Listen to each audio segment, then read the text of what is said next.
لیے دور سے دور گئے جاتے ہیں. صلوات پڑھیے محمد. اب پتہ چلا خداوند عالم کے نزدیک کوئی اور نزدیک ہے. انما یرید اللہ والے نزدیک ہے. تم جتنا بھی نزدیک کرتے جاؤ، تم حجرے رسول پر اس کو لٹا دو، سلا دو. اب اس سے زیادہ کیا بولیں. کسی نے سوال کیا، مولا امام الرضا علیہ السلام کے اب نہیں معلوم یہاں پہ ہمارے مومنین کو معلوم ہے کہ نہیں کہ امام رضا کے پاؤں کے نیچے مامون الرشید دفن ہے. یہ آپ لوگوں کو پتا تھا؟ مامون الرشید امام رضا کے پاؤں کے نیچے دفن ہے. امام سے کسی نے سوال کیا، ظاہراً کہ امام جواد سے کسی نے سوال کیا ہے. اب مجھے امام کو تقریب نام یاد نہیں ہے، یعنی کہ امام رضا کے بعد والے کسی امام سے سوال کیا کہ مولا ہم امام رضا کی زیارت کے لیے جاتے ہیں، لیکن یہ ملعون امام کے پاؤں کے نیچے دفن ہے. امام فرماتے تم نیت کس کے لیے رکھ کے جاتے ہو؟ میں امام اپنے امام رضا کی نیت کے لیے جاتا ہوں. امام فرماتے تمہاری نیت جو ہوگی وہی خدا کو منظور ہے، لیکن یہ یاد رکھنا دفن تو ہمارے جد کے یعنی امام رضا کے پاؤں کے نیچے ہوا ہے، لیکن فرشتے اس کو اٹھا کر عالم ملکوت میں لے کر جاتے ہیں. اب رسول کے دائیں کسی کو سلا دو، بائیں کسی کو سلا دو، فرشتے اٹھا کر عالم ملکوت میں لے کر چلے جاتے ہیں. عالم بربود کیا چیز ہے مولانا؟ یہ بھی سمجھا دیجیے. مشکل یہاں پہ یہ ہے کہ ہمارے نوجوان بچے بیٹھے ہوئے ہمارے بزرگ کو ماشاءاللہ علماء کو سنتے ہیں، جانتے ہیں. بچے سوال پیدا ہو سکتے ہیں عالم بربود کیا چیز ہے. انسان کے مرنے کے بعد یہ موضوع سخت نہ ہو جائے، کبھی کبھی سوچنا پڑتا ہے کہوں نہ کہوں، کہہ دیتے ہیں. انسان کے مرنے کے بعد وہ یا تو راستہ صراط مستقیم میں مرا ہے یا صراط شیطان میں مرا ہے. یہ دو راستے ہیں. انسان مرتا ہے یا حق پہ مرا ہے، اللہ کے احکام کا انجام دے کر وہ مرا ہے، اس صراط مستقیم کی طرف جاتا ہے. اگر خدا نخواستہ یہ تھوڑا سا کچے راستے سے نکلا ہو تو وہ پھر پتہ نہیں کام تو کھڑے لگ رہے ہیں ہم کے پھاڑ پھاڑ کو دیکھ کے بھی. دیکھیں انسان کے مرنے کے بعد یہ مسلم ہے، یہ آپ کی روح، یہ معاملہ روح کے ساتھ. آپ کی روح نکل گئی مولانا، باقی کی روح نکل گئی. اس روح نے کہاں جانا ہے؟ دو راستے ہیں، اس کے پاس تیسرا سا راستہ ہے ہی نہیں. تیسرے راستے میں جا ہی نہیں سکتی یہ روح. یا تو اس نے وادی السلام یا تو عالم بربود ختم جو یمن میں ہے. روایت میں یہ عالم بربود مولا کہاں پر؟ یمن میں ہے. کہتے ہیں یمن میں آج کل کے میڈیا میں پتہ نہیں دکھاتے ہیں وہی عالم بربود، یعنی ایک بہت بڑا جو ہے نا وہ کنویں ٹائپ کا، وہ بڑا اس کے انتہا کہتے ہیں کسی کو نہیں معلوم. لوگ کہتے ہیں یہ وہی عالم بربود ہے، خدا جانے ہے یا نہیں معلوم، کہتے ہیں یمن میں ہے.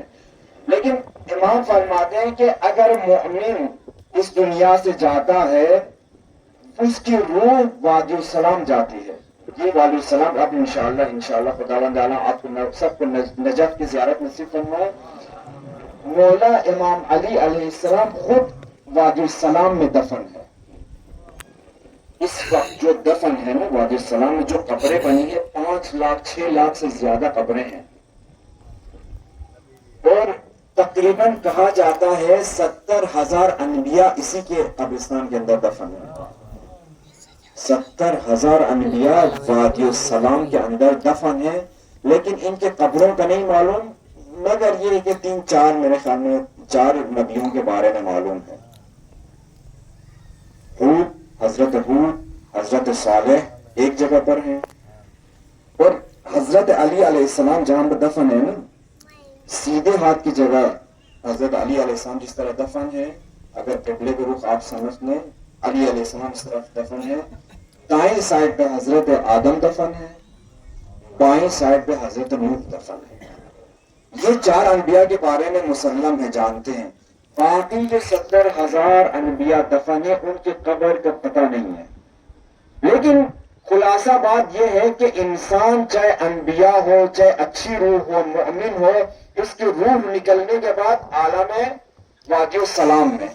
لیکن اگر خدا نخواستہ ایسی گندی روح ہو جو ولایت علی کے منکر ہو، جو حسن و حسین کے منکر ہو، جو بغض زہرا رکھنے والا ہے، جو دشمن اہل بیت ہو، مجلس کے دشمن ہو، فلان فلان فلان، بس اس کی روح نکلی، بس اس کا ایک ہی راستہ ہے، عالم برزخ. گھبرا تو نہیں رہے؟ یہ جو چپ چاپ ہوا، کچھ آٹا ملا، پھر کچھ گندم ملا، گندم کو پیسا گیا، پھر روٹی بنائی گئی. 5 روٹیاں بنی.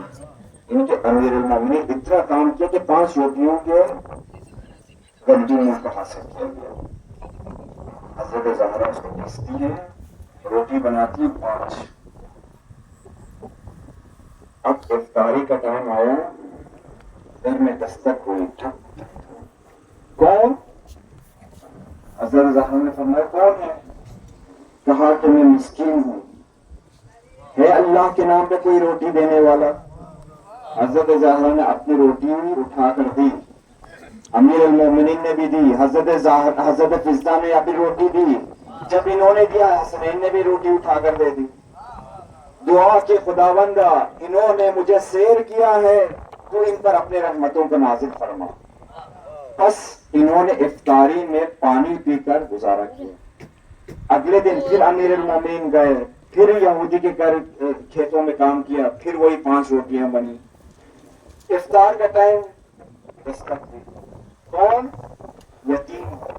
اے اللہ کے نام پہ کوئی روٹی دینے والا؟ انہوں نے دوبارہ اپنی روٹی اپنے حصے کی دے دی، پھر پانی کے ساتھ گزارا کیا. تیسرے دن پھر افطاری کے لیے بیٹھے تھے، بسم اللہ الرحمن الرحیم، کسی نے دستک دی. کون؟ اسیر ہوں، اے اللہ کے نام پہ کوئی روٹی کھلانے والا؟ 5 نے اپنے حصے کی روٹی دے دی. پھر امیر المومنین مسجد میں گئے. حضرت سلمان نے دیکھا علی کا چہرہ کچھ عجیب عجیب سے لگ رہا. سلمان ایسے شخص ہے جو امیر المومنین علی علیہ السلام حضرت زہرا کے گھر میں آنا جانا بہت لگا رہتا تھا. کچھ سمجھ گئے گھر میں کچھ گڑبڑ ہے. حضرت سلمان آئے گھر میں حالات کو دیکھنے کے لیے. دیکھا کہ حضرت زہرا کا چہرہ اڑا ہوا ہے. حضرت فضہ کے چہرے کو دیکھا، وہ بھی رنگ اڑا ہوا ہے. حسنین کو دیکھا، بالکل ان کا پیٹ کمر کے ساتھ چپک گیا تھا. پہلے ہی بیمار تھے، 3 دن